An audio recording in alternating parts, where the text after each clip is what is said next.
प्रत्येकालाच माहीत आहे, माणसाचा जन्म झाला म्हणजे तो आज ना उद्या मरणारच आहे. तर मरायचं म्हणून वाईट कामं करायचं नाही आणि जगायचं आहे म्हणून चांगली कामं सोडून द्यायचं नाही. त्यासाठी माणसाने चांगली कामं करतच जावी. एकदा संत एकनाथ महाराजांची गोष्ट आहे. एकदा त्यांच्याकडे एक व्यक्ती आला की तो अतिशय दारू पिणारा होता, आपल्या बायकोला मारहाण करणारा, खूप अशा बिकट परिस्थितीमध्ये तो जगत असलेला. तर तो एकदा काय झालं, एकनाथ महाराजाकडे आला.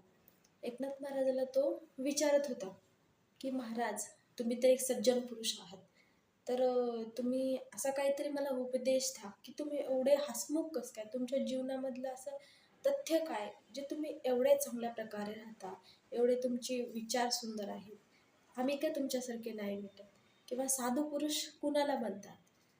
तर संत एकनाथ महाराज त्याला हसून उत्तर दिले की जो स्वतःचा चुका सुधारून स्वतःला प्रामाणिकपणे जगायला लागतो, तेव्हाच त्याला साधू पुरुष म्हणतात. तर त्यांनी संत एकनाथ महाराजाला प्रश्न विचारला, महाराज, माझं जे झालं ते झालंच, पण मला एवढं सांगा की माझं आयुष्य किती वर्ष आहे आणि मी किती वर्ष जगणार आहे, किंवा माझं भविष्य काय होणार आहे.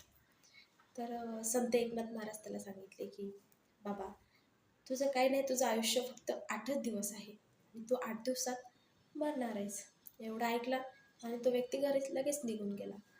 थोड्या दिवसांनंतर तो व्यक्ती असा वागला की तो दारू वगैरे प्यायचं बंद केलं. त्यानं स्वतःच्या पत्नीला, मुलाबाळांना तो एवढ्या चांगल्या प्रेमाने वागायला लागला की त्याला माहीत होतं की माझं भविष्य हे 8च दिवस आहे. म्हणून तो इतर लोकांना प्रेमानं वागायला बघला. इतर लोकांशी चांगल्या गप्पा करायच्या, आईवडिलांशी बोलायचं, बहीण भावंडांमध्ये मिळून मिसळून राहायला लागला. परत भावाभावाची जी भांडणं होती ते त्या दोघांनी मिटून घेतली.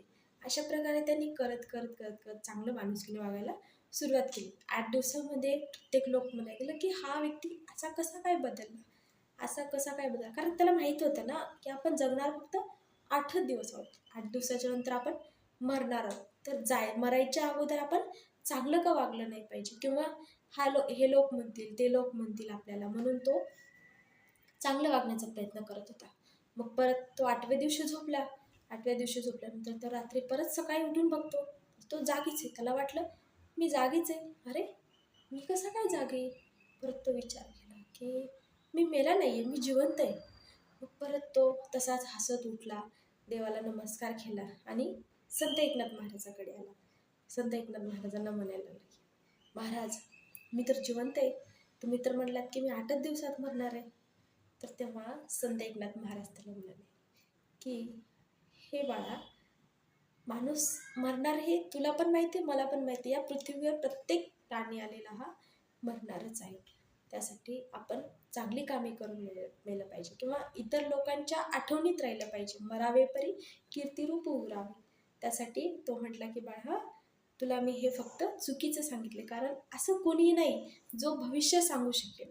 फक्त तुम्हीच तुमचं भविष्य घडवू शकता, असं संत एकनाथ महाराजांनी त्यांना संदेश दिला.